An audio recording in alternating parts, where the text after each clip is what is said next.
Kuki khutlai paiba singna chatharakpa attack Paomee Phaoba yaona Ashok Apan Nanghallakpa Asi Laibak Thibani haina RPI Athawale National Secretary Maheshwar Thounaojam phongdorakli. Kuki khutlai paiba singna kablakpa nongmai maruna panbadagi soktuna Ras Medicity da laikanariba Impact TV gi cameraman L Kabichandra gi fibam hangba lakpaga mari lainana wafam asi mahakna phongdokibani. Maheshwar Thounaojamna makatana hai soklaba L Kabichandra gi fibam athuba matamda phagalakpa oirasanu lamdam asida thengnariba lat asida Paomee da nongmaina panba yaroklamba faubada laingakna irang asigi waroshin ama puraknaba honadriba Asi Laibak Thibani issue ama loishinjingaida anauba issue ama amu thokhanduna aikhoigi maru oiba agenda singdagi nathainaba honaduna leire oirakliba fibam asida aikhoina yeknaba masak khangdokpaga loinana takthokpa su chana handaba kumja inglisingama chama panjangkhai mathoi yumfam oiraga NRC chana hanba Lanjanariba Singh masa masagi yumda hanjin hanba amade yelhomi singi hak mapung fana fanghanba haibasida yumfam oiraga ikoina amato oina thengnaminase haike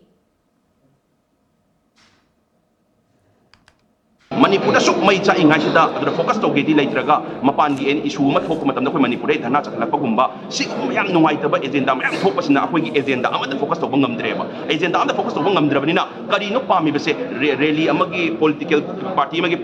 rally am chalakani political party magi rally am chalakani pami base kari no hai base unite oi bangam drabne punjan bangam drabani na confuse sat pasu mayam chu leram gani hai tare adra forces myam am lakre Manipur da paramilitary forces myam lakre central forces myam am lakre hoji bu sol to bangam de haisina di Sarkar se difang tawre haibani ngamdre haibani aduda ngamdri ngai sida amuksu political games hana bakangku umuk thole ibni to haidi phamje paihona ba kumain tawraga phamje paihona ba hona sige haibagi khoi kumain punjal la kanda thabak se oina ba hona usige terrorist sing se kuki terrorist sing se kumain eradicate tawna ba akhoi punjal la hona min se khanda ba makai ai kumain akhoi chance la horaga akhoi power paihona ba kumain tahu sige khan ba group am chu thole ibni to aduna sing mo mayam se koi tok thoga amakha agenda am da focus tawraga how to eradicate how to neutralize khoi gi eradicate kuki terrorist sing se kumai muthat na ba tawsige makoina germs mayam changa iba germs mayam se kumai na germs mayam se antibiotic thara kanda kumai na bacteria se muthat na ba tawsige haibase sida first focus to honinge haijaninge